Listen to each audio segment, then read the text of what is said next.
Little is left to tell. In a last... Little is left to tell.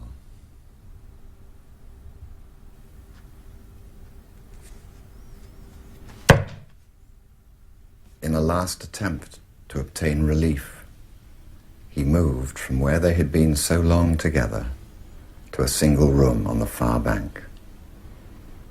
From its single window he could see the downstream extremity of the Isle of Swans. Relief, he had hoped, would flow from unfamiliarity. Unfamiliar room, unfamiliar scene. Out to where nothing ever shared. Back to where nothing ever shared. From this he had once half hoped some measure of relief might flow. Day after day he could be seen slowly pacing the islet, hour after hour, in his long black coat, no matter what the weather, an old-world Latin Quarter hat. At the tip he would always pause to dwell on the receding stream.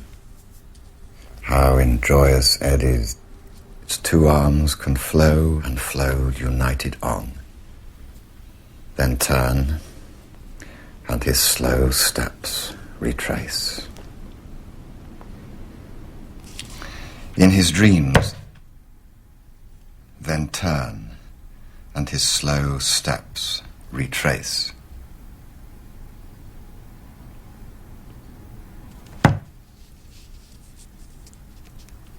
In his dreams he had been warned against this change, seen the dear face and heard the unspoken words, "Stay where we were so long alone together. My shade will comfort you."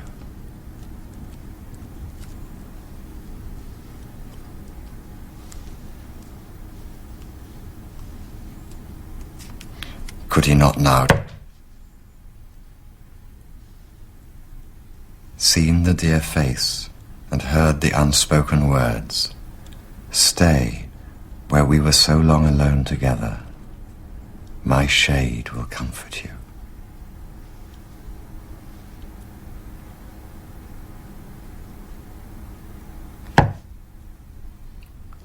Could he not now turn back, acknowledge his error, and return to where they were once so long alone together? Alone together, so much shared.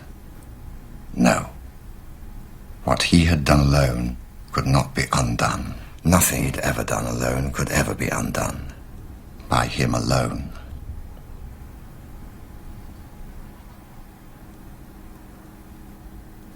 In this extremity, his old terror of night laid hold on him again, after so long a lapse that as if never been.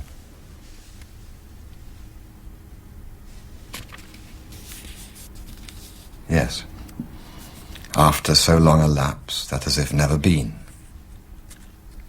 Now, with redoubled force, the fearful symptoms described at length, page 40, paragraph 4.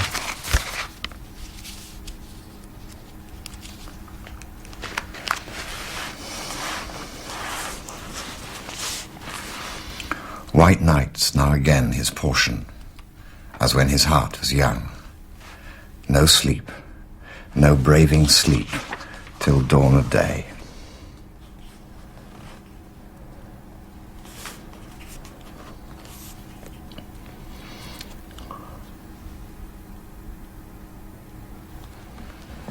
Little is left to tell. One night, little is left to tell.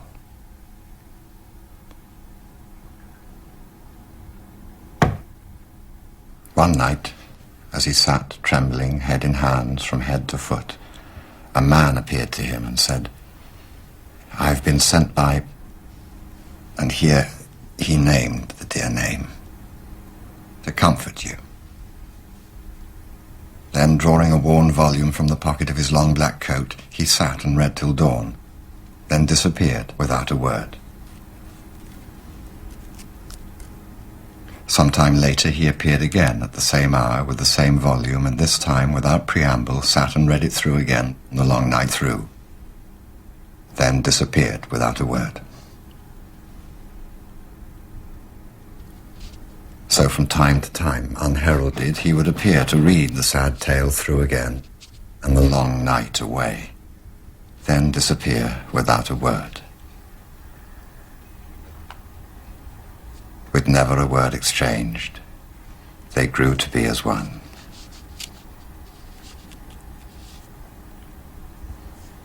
Till the night came at last, when, having closed the book and dawn at hand, he did not disappear, but sat on without a word.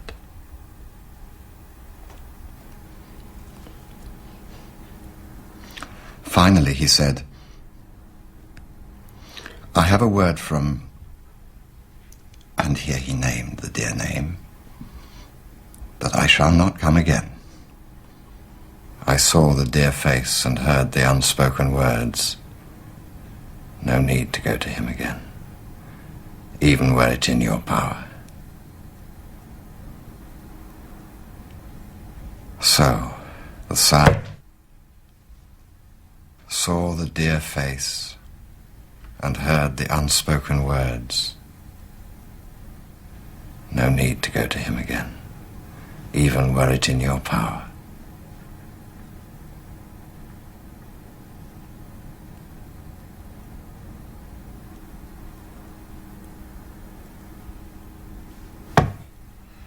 So, the sad tale a last time told, they sat on as though turned to stone. Through the single window dawn shed no light. From the street, no sound of reawakening. Or was it that buried in who knows what thoughts they paid no heed to light of day, the sound of reawakening? What thoughts? Who knows? Thoughts? No. Not thoughts. Profounds of mind, buried in who knows what profounds of mind, of mindlessness, whither no light can reach, no sound. So, sat on, as though turned to stone, the sad tale, a last time told.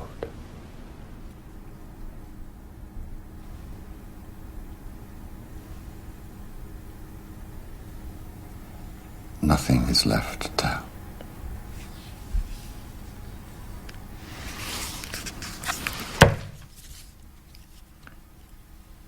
Nothing is left